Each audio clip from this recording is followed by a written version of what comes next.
Welcome back to Redefine Parenting. I'm your host, Veenu Keller. I want to welcome you to Spanglish World Network and her network on Zingo TV, channels 250 and 251.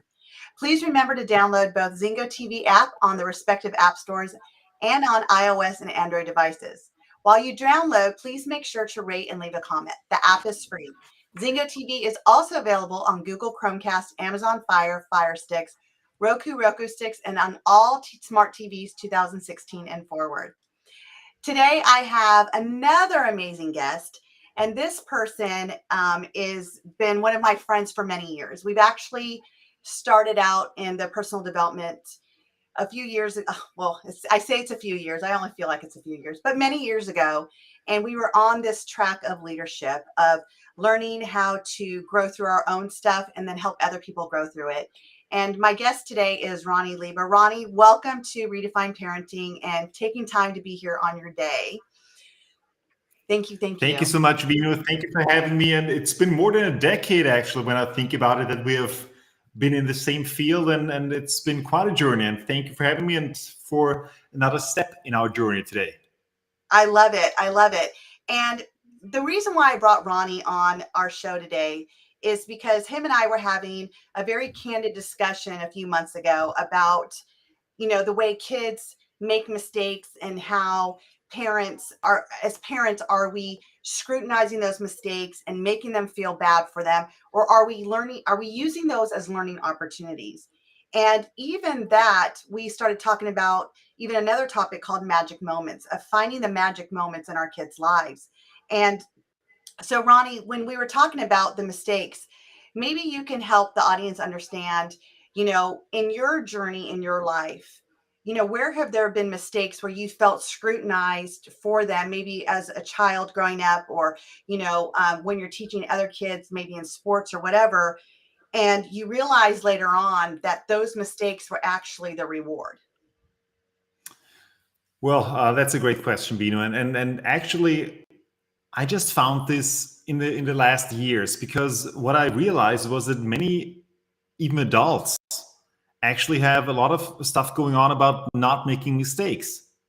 And then when you dig a bit deeper, oftentimes it comes from your childhood, because of who you had to be for your parents, for your mom, for your dad, and that you were not allowed to make mistakes, because maybe then if you made mistakes, you were not being loved in the worst case, and that you didn't feel that. And then later on, also, you bring this to your own relationships, and also, of course, then to your own kids. And that's something that oftentimes we're not even aware of. And where I really discovered that was, and maybe you were in there, back in 2020, before the pandemic, actually, I was at a seminar and Sarah Blakely was on. Sarah Blakely, for those of you who do not know who that is, she's the founder of Spanx. And for those of you who know what Spanx is, you're probably a man, because I had no idea what Spanx is. And Spanx are those, I don't know how. I know what Spanx are. I know what Spanx are. Yep. For us women, they are our best friends when we're wearing nice outfits, dresses. They kind of keep everything in, and they keep our figure looking very nice. Okay, beautiful. I couldn't have described it more beautiful, because I would have probably used something that probably would have offended someone without wanting to do that. So just saying. And so basically, yeah, and what she was saying, because she founded Spanx about, well, I think in the year 2000, pretty much, more or less. And with $5,000, and now it's still a privately owned company with more than $1 billion worth of value. And she said, or what she contributed that to her success was a lot when she grew up. When she came home after school, or when she came home from a field trip or whatever, her dad always asked her when they had dinner, "What mistakes did you make today? What did you fail at today?" And that's a very different perspective than most of us actually get asked, because most of us like, okay, what are the grades? How did you do? We're even trained. Like, I mean, I don't know how it is well, I do know how it is in the US. You usually get percentages. Here it's like, okay, you have like, it was so and so many points, and you had so and so many mistakes in there. And basically, you always value your effort by mistakes. It's like, oh, I had those and those mistakes. It's never like, oh, you made so and so many things right. And basically, the point is, you need to embrace your mistakes because it's okay to make mistakes. It's human to make mistakes. It's normal to do that. And I mean, really, I love making mistakes. And don't get me wrong, it's not about making the same mistake over and over and over again. But the point is, how do you deal with mistakes? Especially nowadays with kids and so on. I mean, you get bullied for everything. You Yeah. get bullied for and in times of social media with TikTok, Instagram, and so on. I mean, oof, it's not really easy today to grow up for a kid. And I think the more we can teach them their self-worth, and that their self-worth is not determined on them making a mistake or not, because that's not it. That does not define who you are as a person, as a human being. Right. And when we can teach this to our kids, to the next generation, I think that's one of the greatest gifts that you can give to them. Absolutely. And so it's interesting that when you're talking, I'm thinking, I have so many things in my head. And one of the biggest things that come to me is the fact that through our society, we are raised to fear our mistakes. We're raised to feel like we can't make mistakes. That's why I think it was brilliant that, Sarah's dad would ask her that, because, you know, when I got into this personal growth journey, decades ago, as you so kindly pointed out, it was fail forward. And what it fail forward mean is like to take the mistakes that you made and see the gift in it. And even now, I tell my kids, without mistakes, we would not grow, because I don't want my kids to fear the mistakes they make. I want them to acknowledge and take ownership, because sometimes the mistakes that we make in our lives are not mistakes at all. They're exactly what needed to happen in that moment. And we may not even realize it till a year or 2 years later. It's when someone gets arrested for a DUI, right? They're drinking and driving, they're arrested. And then all of a sudden they get sober. They never drink again. It was a costly mistake they made, but yet if they didn't make that mistake, where would their life be now? So even in that moment, that mistake became a gift for that person. They got healthy. They stopped drinking. They got sober. It changed the whole trajectory of their life because of that one night, that one decision that they made. And thank God they didn't hurt anybody or themselves. And all they could do is sit and think like, oh gosh, I screwed up. And they spend so much time in staying in the problem of the mistake instead of saying, what next do I need to do? But when they're guided into, okay, you made this decision. What decision do you need to make in the future? And how will that change you? And then they make that decision into, I can't drink anymore. I made the decision, I can't drink anymore. And it changes everything in their life. How could we as parents now do the same thing with what's going on with our kids? How do we open up that communication to allow our kids to say, hey, I screwed up today. This is what I did, and own it, to not be afraid to take ownership of what we as adults would say is a mistake. And then our kids, like I always say, it would get us as parents to be more curious, not critical.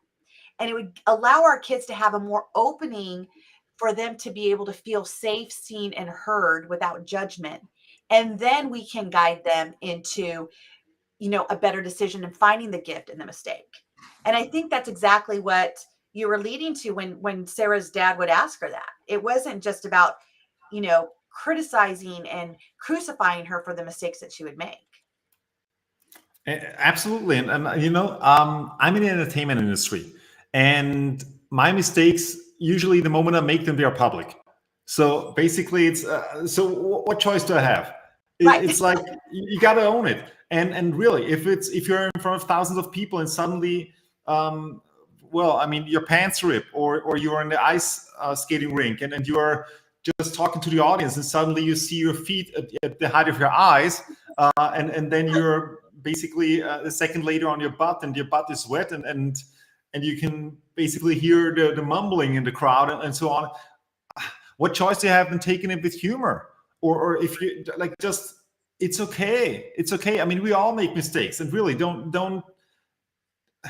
Oftentimes I hear people say, "Oh my God, that's embarrassing. Oh my God, that's embarrassing." Yes. What is embarrassing? I think this is because I do not have that. I don't feel embarrassed. I hardly feel embarrassed about anything, really, because so what? I mean, what's the thing? So, and it's really quite. And that doesn't mean I do those things on purpose, but if they happen, they happen, and it's okay and it's normal. And as you were saying, seeing the opportunity in it. You know what this is? Sticky notes. Exactly. Sticky notes. You take it, you stick it, you take it, you stick it, and so on. You take it, you stick it somewhere. Those were one of the biggest mistakes in business history that came out as one of the biggest successes, because they Wow. were actually not looking to make sticky notes. They were looking to make super glue, like glue that really sticks very hard instantly. Does a sticky note stick very hard? Not really. But they actually found a way to make, like, to turn a weakness into a strength. And I think in Yes. every mistake that you make, it's all about taking the negative and turning it into a positive. And that's, you got to look for the opportunities in it. You got to look for what's great in that, what's great in this, or what am I learning through this. I'm not saying make the same mistake every day over and over again. That's not the point of this conversation. The point is embrace it, learn from it, grow from it, and move on. Yes, yes. So let's move into like parenting. So, we both grew up in a generation where, you know, again, we didn't want to make mistakes. We wanted our parents' love. We wanted them to be proud of us. And there was this story that I know I'm not the only person who told myself, is that I can't make mistakes if I want my mom to be proud of me, or if I want my dad to be proud of me. I have to do it the right way. Doing the right way means that you don't make mistakes. And a lot of kids lie, and this is why kids lie, by the way. It's they need to cover up for something because they don't want to get in trouble for the choice that they made, which may have been a good choice. May I cut in there also why they lie? Because I believe it's about, we are so, and kids even more, are so much shaped by the identity that our peer group puts on us. Yes. The expectations from our peer groups, maybe our parents, maybe our friends. And when a kid who does not have the same personality as an adult feels that that by making a mistake, that this would change the perception that the other person would have on them, Mhm. and they do not want this to happen, and that is the reason why they lie, because they want to stay, like, they want to still receive the same amount of love from that person, and that's the ultimate reason behind it. Right. Right. And so if we could change that as parents, if we can be able to give our kids that space to say, you know what, this is where I screwed up. And for us as the parents to say, you know, really, is it really a screw up? What if their screw up is really the sticky paper, right? What if it's really the sticky note? What if their screw up is really going to create something new in their life or fresh in their life that they didn't even expect because it was an expectation that wasn't met in that moment? And something else was created in that moment instead. And I loved what you said, is their weaknesses and their strength. And actually, in my 6-week program that I have, Crack the Code to Parenting, it's a 6-week video program I put together. You can find it on my website. It's one of the weeks of that is all about how do you love your kids' weakness into their strength. It's finding that weakness that our kids have. Maybe they're not great at using their voice. Maybe they're not great at advocating. Maybe they're not great at manners or whatever it is. Find something they are great at and help them incorporate it into that. Love their weakness into their strength instead of just seeing their weaknesses. Because that's what we tend to do. We tend to see everything that's going wrong, all the mistakes we're making in our lives, I had a client that said that she didn't get all A's. She got like, I think she said she got like, 3 A's and 4 B's or 3 B's or something like that. And she was devastated. And here where I live, like B's are good. B's are really, really good. Of course, A's the best. But she never focused on celebrating the A's that she got. She was so worried about the B's that she got that it took away the excitement of, of what she did do right in her eyes. And that is like exactly where our kids are at today. They're so busy on trying to fix what they didn't do right, the mistakes that they made, that they're not even seeing the greatness that they've already created. It's like what you were saying, like you and I were talking about those magic moments. We're like screening over the magic moments and always focusing on what needs to be fixed, what needs to be fixed. I would like to actually, I would like to make something very clear here, because making a mistake or being okay with making mistakes does not equal lowering your standards. Yes. Because if you believe, well, but my standards are very high, and so that's the reason, it's okay to have the highest standards that you can possibly have for yourself and still be okay with making mistakes. Because just because your standards are very high does not mean that you need to beat yourself up all the time for making a mistake. Because is this going to make it better? Is this going to make it go away? It's not. Right. So it's really about, all right, what does it mean? What can I learn from this? How can I move on? And one thing also that you were saying before, I had to think about my hairdresser. My hairdresser, he quit school when he was 14 years old, and then he went to apprenticeship to become a hairdresser. And he always believed that he was stupid because he couldn't remember things in school. And just before he finished his apprenticeship as a hairdresser, he discovered that his way of learning was to always write everything down and say it out loud. And through this, he could learn a lot better. It was just that he did not, before that, he has not found his methodology of learning. So he did not know how to learn. And that does not mean that you're stupid. It's just whether you're visual, you're auditory, you're kinesthetic, it's all about figuring out what learning type are you, or what learning type is your kid, and how can you best support your kid in her way of growing. Right. So sometimes, like even what I'm hearing you say also is we could help guide our kids so they don't keep remaking the mistakes by just taking that moment to find out what type of learner they are. What was the cause of the mistake? It's like, if we don't get to the cause, we're going to keep making the same mistakes, and they're going to show up and they're going to manifest in different ways. So it's really about recognizing. And that's one of the things I just heard what you were saying is like recognize, like he needed to recognize that just wasn't the way that he was going to learn. It didn't mean that he was stupid. It just meant that he had to figure out a different way to learn so the mistakes would not continue. And it can be quite difficult also for parents who actually have siblings, like who Yes. have who have several kids, and not to put everybody, well, because with him it worked, and now what about him or her? Like it's really taking each kid as an individual and Yeah. really figuring out, okay, what is the best strategy for this kid. Yes. Yeah, absolutely. Absolutely.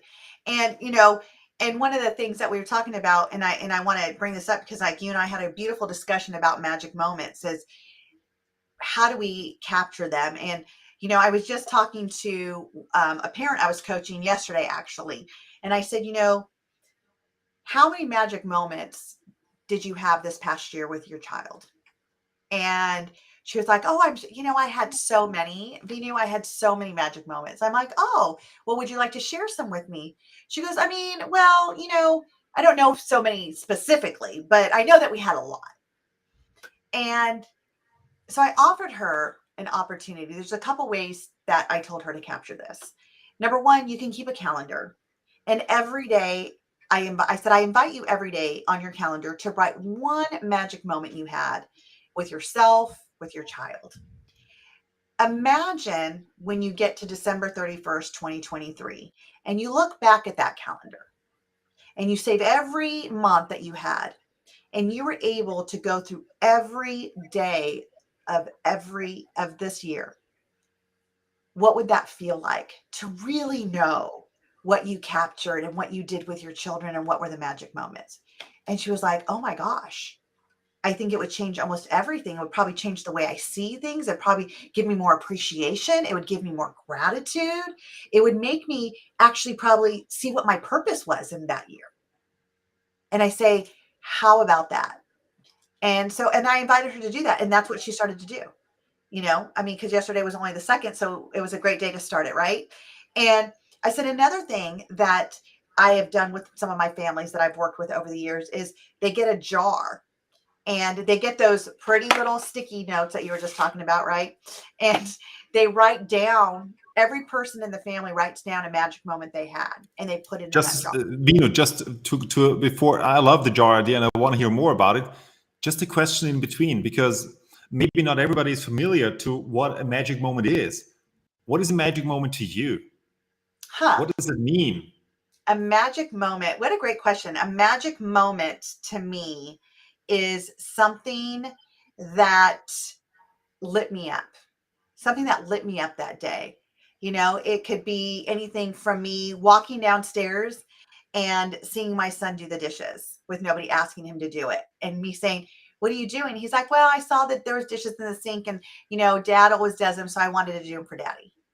That is a magic moment to me. Sometimes it's laying down at the end of the day with my twins and just, doing our gratitude. That could be a magic moment to me. Finding anything in my day that lights me up. Having my client make a breakthrough on a coaching call with me is a magic moment. What do you And describe magic moments as? I love that, because that makes it easy. That makes it easy to experience a magic moment every day. Because if you, for example, have a rule as a person that, oh, a magic moment that is only if I go to Disney World, and if at Disney World we somehow win the lottery and we get like the fast track on every attraction and a VIP ticket because we were just lucky. And and then if Mickey Mouse greets us and actually has lunch with us and brings and serves a birthday cake, that might be a magic moment. If this is your rule for a magic moment, it's going to be quite hard to actually fill your 365 days with magic moments. Right. For me, a magic moment is a moment that makes me go to bed with a smile, or makes me wake up with a grin, or to a moment that I can tell my grandkids about. So everything in the future, I don't have grandkids yet, but like just in the future, that where I think this is a moment that I can value and treasure with me all my life. Because I believe at the end of our lives, we're not going to remember everything, but we're going to remember certain moments, certain magic moments that actually made our life better. And before I want to tell more about it, but I want to hear about the jars. So the jars. So I think that was great, Ronnie. Thank you for that. I do take for granted that everybody knows what a magic moment is. So everybody can define a magic moment the way they need to, right? It doesn't have to be big. It could be something small. Just figuring out what is it. I like what you said, you can go to bed with a smile on your face and remember it, or something that you could tell your grandkids about, or something that just lights you up in that moment. And so the calendar is one strategy, and the jars is the other strategy. Is that even having your kids start to practice writing down magic moments in their day and putting it in a jar, and then on December 31st, 2023, pulling out that jar and starting to pull out and remember as a family the different moments that each of us had, is another way to reflect on a year, because reflection isn't just what did I do wrong, or what could I have done better, or what do I want the next year to be because I didn't do it this year. Sometimes reflection is really reflecting on what was great in that year. What were those magic moments this year? What did we share as a family? What did we share individually? And that's just it. Like, this is not just about your kids. This is about you as an individual. We have different identities that we wear. I have an identity of a mom, a wife, a coach, a mentor, a friend, a daughter. Sometimes we get so caught up in certain identities that we forget the rest of them. And by forgetting the rest of them, you're forgetting the rest of you. And so it's acknowledging even those little moments for your own self. Maybe a magic moment. I'm going to tell you my magic moment for the last year of 2022. It was my recharge day, staying in my pajamas and just doing absolutely nothing. And that was my magic moment the last day of 2022, because I took time for me to recharge my battery to enter into the next year of 2023. And I'm going to tell you, that was literally my magic moment of that day. And I had a lot to do that day. I had so much work I could have gotten done, maybe find some things to complete 2022 with. And I decided that no, that the person that I needed to be in that moment was just me. It wasn't a mom. It wasn't a wife. It wasn't a coach. It was just me getting back to me and realizing what I needed. And that is so important. And I get to model this for my kids. And my kids tell me all the time, when I see them in their pajamas, like, I'm having a recharge day, and I don't get on them for it. I actually praise them for it. That at how many of us as kids ever got praised for taking a day for ourselves? How this is going to reflect in her adulthood. Because that's what I want it to do. Because that, to me, is another magic moment when we can take that time for ourselves to really appreciate that in ourselves and to pass it on to our children. It's beautiful. And I would like to pick the ball up here, and basically, because my job in entertainment is all about creating an emotional journey, taking people on an emotional journey, like taking them from where they are to where I would love them to be, like creating those emotional experiences, creating magic moments. And oftentimes when I talk with people, it's like, well, okay, I mean, I get it. Magic moments, beautiful, I love it. And I love to experience them. But how do you create them? Like, how does it work? And, I mean, you're married, Veenu. And so when you get married, and this is always a great example, because usually before two people get married, one of them needs to ask, needs to Yeah. propose. Yeah. So usually, and then when the person who proposes, oftentimes it's a man, but I mean, it can be a woman, it can be, and maybe is no man in a relationship. So whatever it is, yeah. And so one of the two is going to do it. And the person who proposes is going to ask themselves ahead of time many questions. First of all, the first question that the person needs to answer is, who am I going to ask? But I guess by that point, you actually have figured out that part. And so you already know who you're going to propose to. But then the next thing is about, okay, what does this person like? What experiences does this person like? What is it that, like, where do I want to propose? How is the location going to be? Should it be outdoors, indoors, with other people, or just by ourselves? Should it be with the sunset or the sundown, or should it be with some music? What kind of music? Do I want to have somebody capturing the moment, or do I want to capture it by myself? You're going to ask yourself all those kind of questions. Is it going to be a short one? Is it going to be something where you are actually going to going there and making a poem potentially, or maybe it's going to be some kind of a treasure hunt or something. It can be a scavenger hunt. It can be all kinds of things. And so basically, because at the end of the day, what you want to do is you want to create a magic moment. You want to create an emotional experience for the other person. And to be honest, I do not know anybody who is married or who has ever been married. When you ask them, do you remember, or how was your wedding or marriage proposal? I never heard the answer, I don't remember that. I don't know. Do you? I remember mine. Of course. Do you know anybody who does not remember that? Absolutely. I do not. No, I Because don't. it's highly emotional, and do not expect that every magic moment that you want to create is going to have the same emotional intensity, because it's not. Right. And you still can take the concept. This can be for people that you love, that you care about. It can be at work, but especially and beautifully, it can be also with your family and with your kids. Because the better you know somebody, the better you know what this person loves and likes, Right. and the easier it gets for you. Absolutely. Absolutely.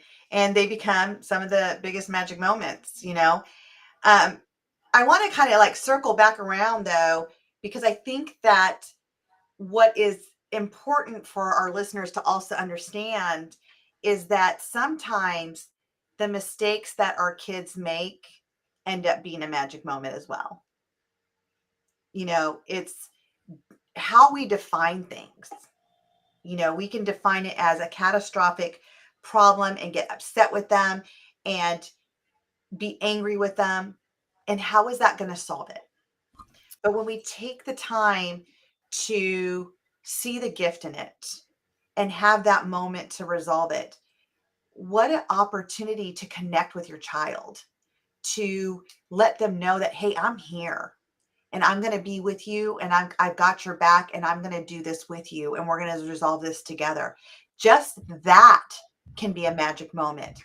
When that moment that you come together with your child to resolve something, to see the gift in the choice that they made, that they felt it was a mistake. I see your head turning. Your thoughts Yeah, turning. actually, because I was just thinking about something with the mistakes again. Um, when I grew up, a friend of mine, he was, or he is the same age as I am. And when he was 4 years old, he had a 2-year-old brother who died, who drowned in a lake because we were living close to a lake, and it was just him and his, like, he was a 4-year-old and the other one was 2-year-old, and they were the only two at the lake. And then the 2-year-old drowned, and the parents were incredibly, of course, hurt, painful, but also upset with him, with the 4-year-old.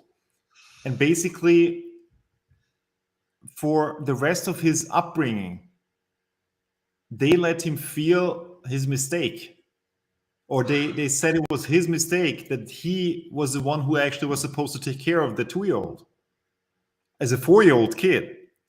And as painful as sometimes something may feel,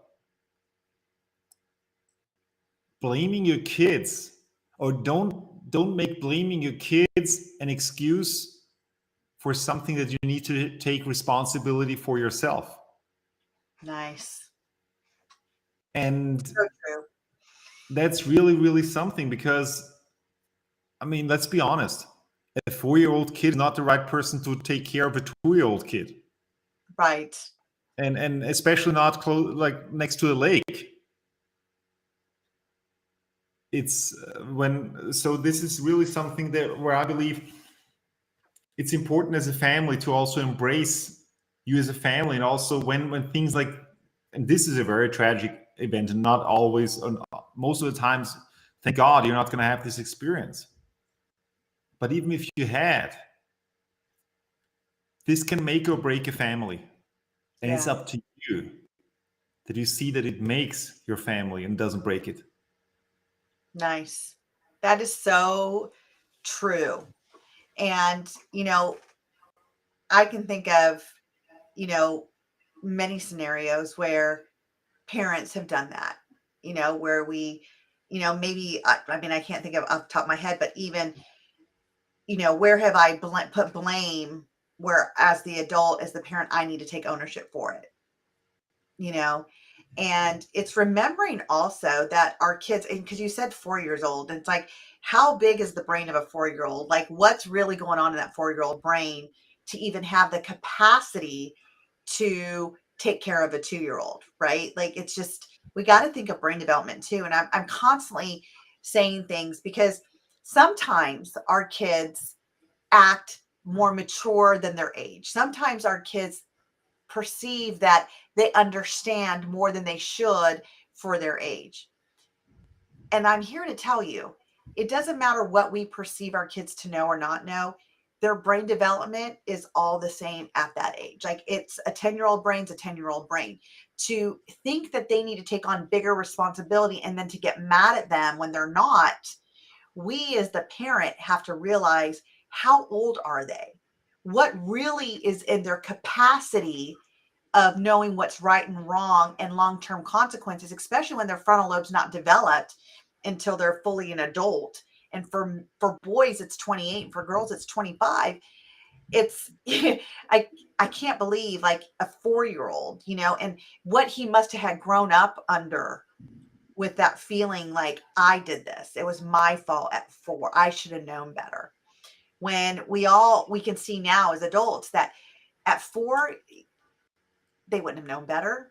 They probably knew better at that moment, like, oh my gosh, what happened? I should have done something. But that's it. That's it, you know?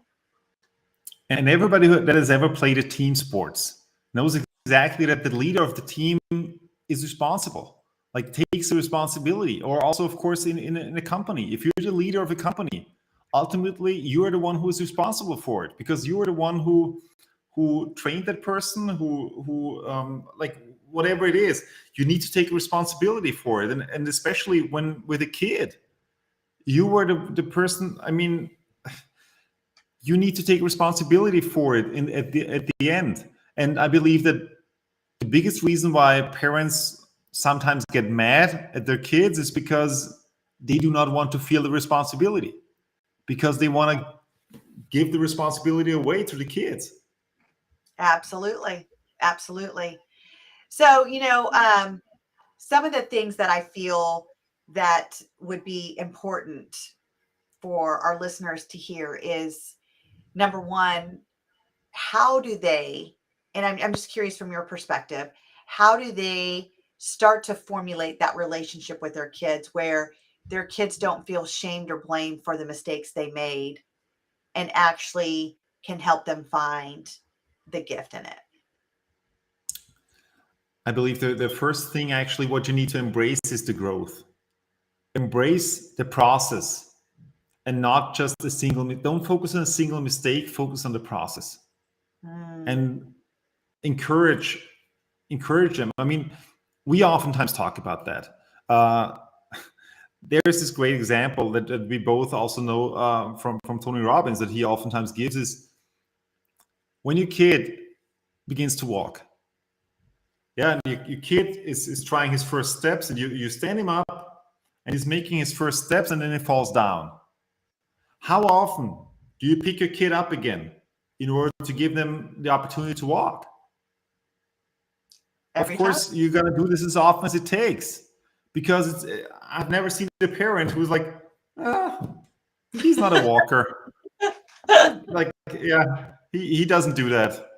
Like, no way. You're not. Or you're not yelling at them going, why aren't you walking? Why did you fall? You shouldn't have fallen. You should walk already. Exactly. I mean, really, the kid does. Of course, you're not going to do that. and you're just going to go there and like, hey, okay, all right, let's embrace the process. And especially for those of us, and I count myself there as well, who are sometimes not the most patient person, it's really about learning gratitude. Yes. Gratitude for what is. Gratitude for the process. Gratitude for being able to have this family. So asking yourself, what's great about this?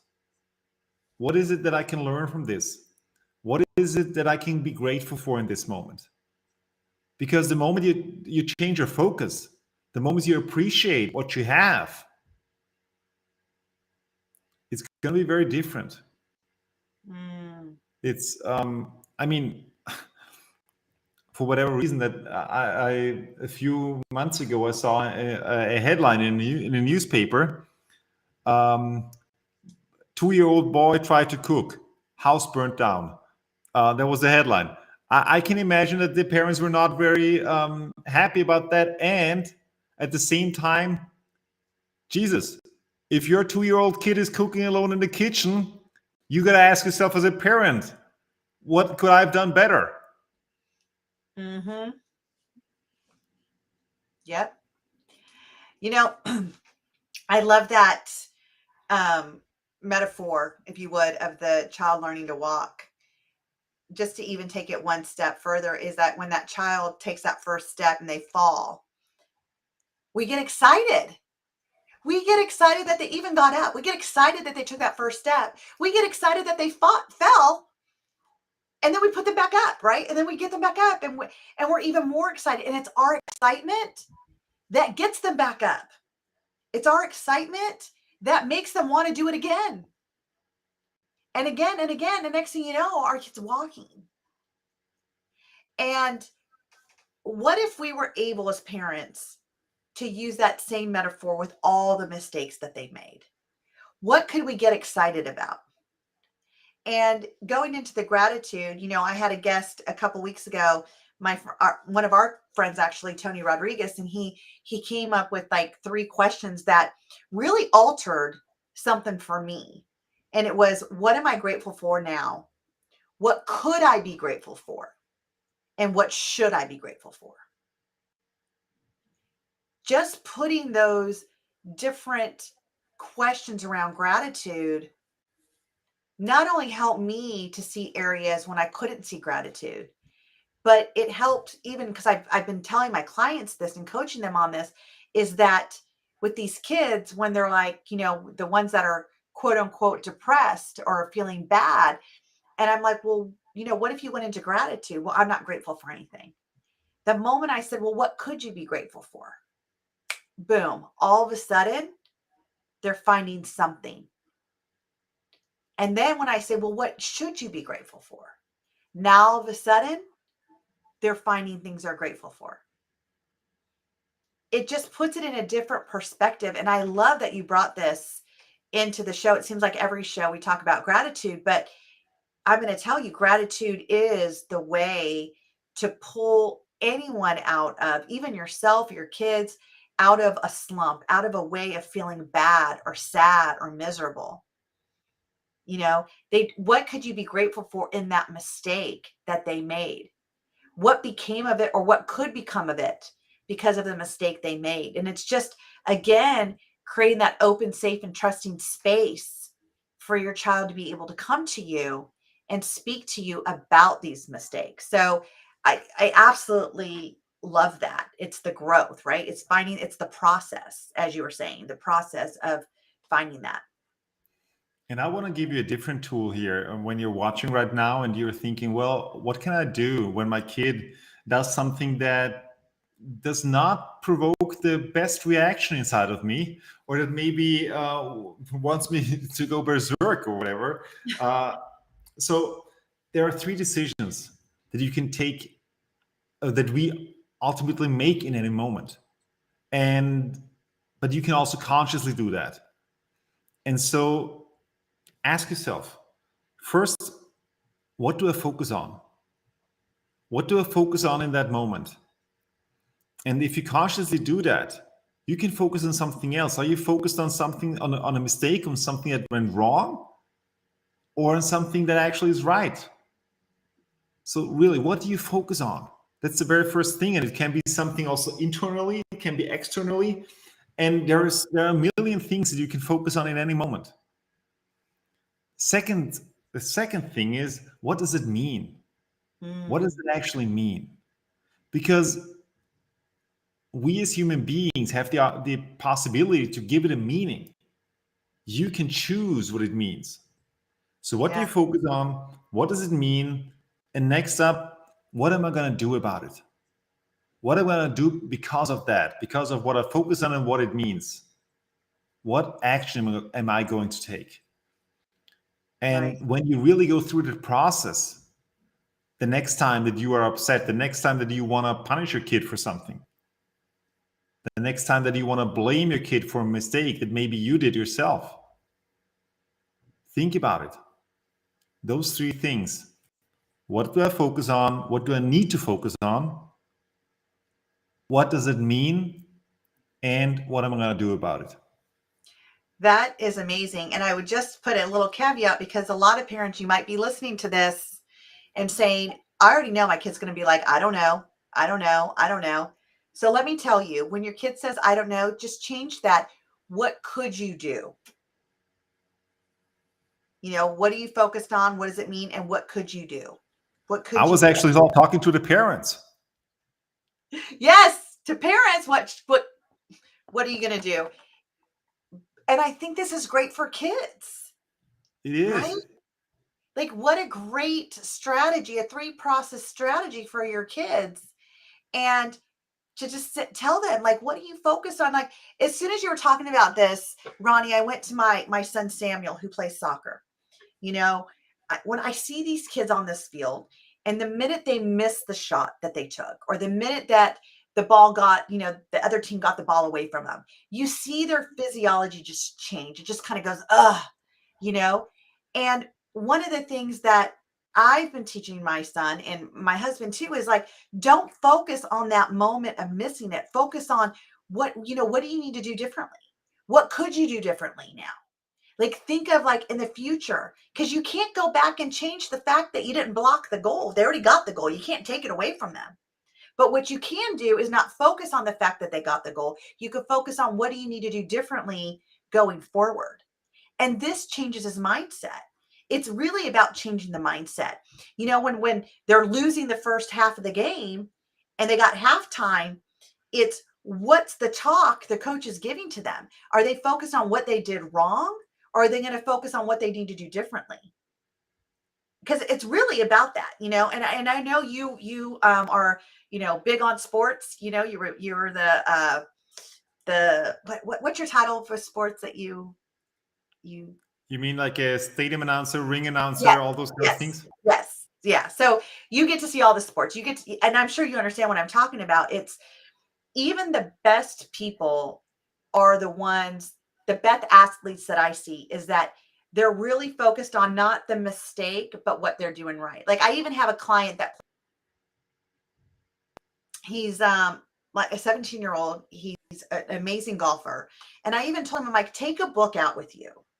And those days that you feel you're messing up, you're making a mistake, I don't want you to write down the mistake. I want you to write down in that moment, what was great? Was it your hand motion? Was it your feet motion? Was it your swing?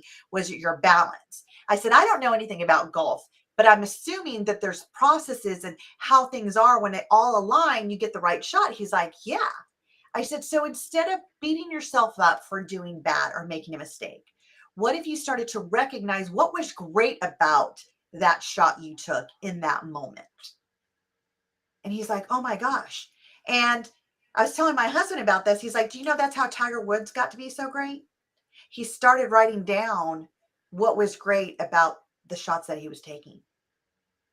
So he started to focus on the greatness of it, not the mistakes of it. Beautiful. So it goes into, exactly what you were saying with that focus, meaning, and what are you going to do? So we have literally 2 minutes left, Ronnie. So if you wanted to drop some words of wisdom to the listeners, what would you want to share with them to really just take this home and tie it home about the mistakes that we make in our lives? First of all, don't be too hard on yourselves, Mm, because and once again, it's not about the standards. It's great to have great standards, and it's totally normal and human to make mistakes from time to time. It's okay. Just clean yourself up, get up again, move on. Don't blame it on somebody else. Don't blame it on the kids. Take responsibility and just own it and move on. I love it. I love it. Thank you so much, Ronnie, for your time that you've spent with us. So much Thank wisdom you. you've shared with the listeners that I know for myself, I've taken a lot of this in too, that I'm going to start taking action on as well. Thank you guys for tuning in. If you find value in this conversation here on our show, please join our Redefine Parenting group on Facebook for even more tips and conversations. Do someone you know a favor and share my group with them as well, so they too can hear what they need to in order for them to feel supported in their parenting journey. It takes a village for all of us to come together as parents. You can get more information about me on www.veenuinspires.com. This show can also be heard on Spanglish Radio Network. Please check out www.spanglishworld.ca for all your news and programming. Spanglish World, watch it, hear it, read it, download it, and live it.